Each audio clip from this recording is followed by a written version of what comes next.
بسم اللہ الرحمن الرحیم۔ آج کا 5واں ویلاگ، آخری اور 5واں، صفحہ 145 یعنی 145 اور حدیث نمبر ہے 93، 93 نمبر حدیث ہے، اور آج کا 5واں اور آخری ویلاگ آپ کی خدمت میں حاضر ہے۔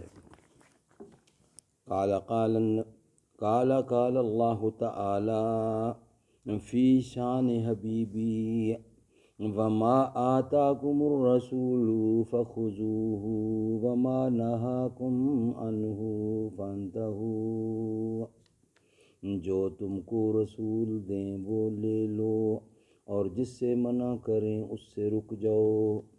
حدیث نبوی کا ایک جدید اور جامع انتخاب اردو ترجمہ اور تشریحات کے ساتھ، جلد نمبر 2، رائٹر اس کتاب کے ہیں مولانا محمد منظور نعمانی رحمۃ اللہ علیہ۔ صفحہ نمبر 145، ویلاگ نمبر 5 آخری، اور حدیث نمبر ہے 93، اور یہ 145 اور 146 دونوں پر ہے، بلکہ 147 پر بھی اس کا کچھ حصہ ہے۔ 145، 46 اور 47 تینوں پہ ہے یہ حدیث۔ قال النبی صلی اللہ علیہ وسلم، ابو جرئی جابر سلیم سے روایت ہے کہ میں مدینہ پہنچا اور میں رسول اللہ کے بارے میں اس وقت کچھ نہیں جانتا تھا۔ میں نے ایک شخص کو دیکھا کہ لوگ اس کے پاس طالب بن کر حاضر ہوتے ہیں اور وہ ان کو جو کچھ بتا دیتا ہے اس کو قبول کر کے چلے جاتے ہیں۔ جو کچھ بھی اس کی زبان سے نکلتا ہے لوگ اس کو دل و جان سے مانتے اور تسلیم کرتے ہیں۔ میں نے پوچھا یہ کون ہے؟ لوگوں نے مجھے بتایا کہ یہ اللہ کے رسول ہیں۔ میں آپ کی خدمت میں حاضر ہوا اور میں نے عرض کیا، علیک السلام یا رسول اللہ۔ میں نے 2 دفعہ عرض کیا۔ آپ نے فرمایا علیک السلام، نہ کہو یہ مردوں کا سلام ہے، یعنی اہل جاہلیت اس طرح مردوں کو سلام کیا کرتے تھے، بجائے اس کے السلام علیکم کہیں۔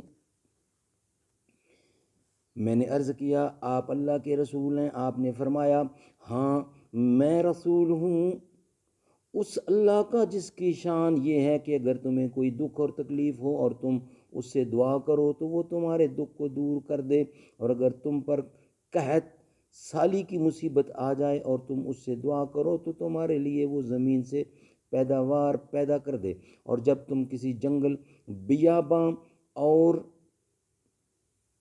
لک و دک میدان میں ہو اور تمہاری سواری کا جانور وہاں گم ہو جائے اور تم اس سے دعا کرو تو وہ تمہاری سواری کو اس جانور کو تمہارے پاس پہنچا دے۔ حدیث کے راوی جابر بن سلیم کہتے ہیں کہ میں نے آپ سے عرض کیا کہ مجھے کچھ نصیحت اور وصیت فرمائیے۔ آپ نے فرمایا، تمہیں میری پہلی نصیحت یہ ہے کہ تم کبھی کسی کو گالی نہ دینا۔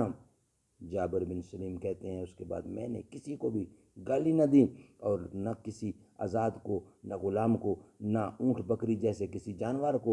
اس کے بعد سلسلہ کلام جاری رکھتے ہوئے مجھے حضور نے یہ نصیحتیں بھی فرمائیں، کسی احسان کو تم حقیر نہ سمجھو، اور تم اپنے بھائی سے شگفتہ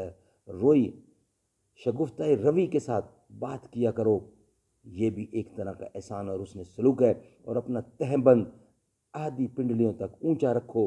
اگر اتنا اونچا رکھنا منظور نہ ہو تو کم سے کم ٹخنوں تک اونچا رکھو، اور تہبند کو زیادہ نیچے لٹکانے سے پرہیز کرو، کیونکہ یہ تکبر کی بات ہے اور اللہ تعالیٰ کو تکبر پسند نہیں ہے۔ اور اگر کوئی تمہیں گالی دے اور تمہاری کسی ایسی بری بات کا ذکر کر کے تم کو آر دلائے جو تمہارے بارے میں جانتا ہو تو تم ایسا نہ کرنا، اس صورت میں اس کی اس ساری زبان درازی کا پورا وبال اسی پر ہوگا۔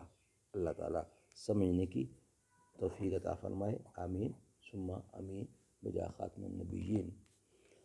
راتیں بھی مدینے کی، باتیں بھی مدینے کی، جینے میں یہ جینا ہے، کیا بات ہے جینے کی۔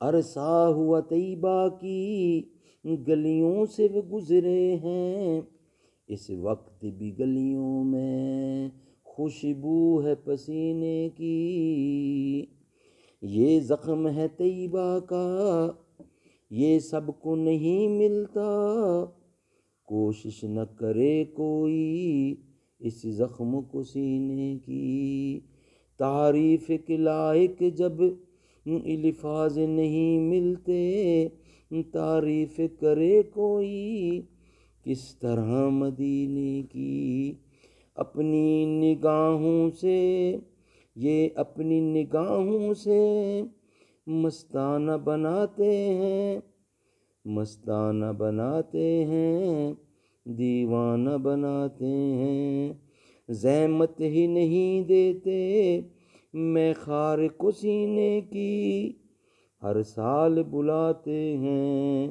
مرزا کو مدینے میں، سرکار جگاتے ہیں تقدیر کمینے کی۔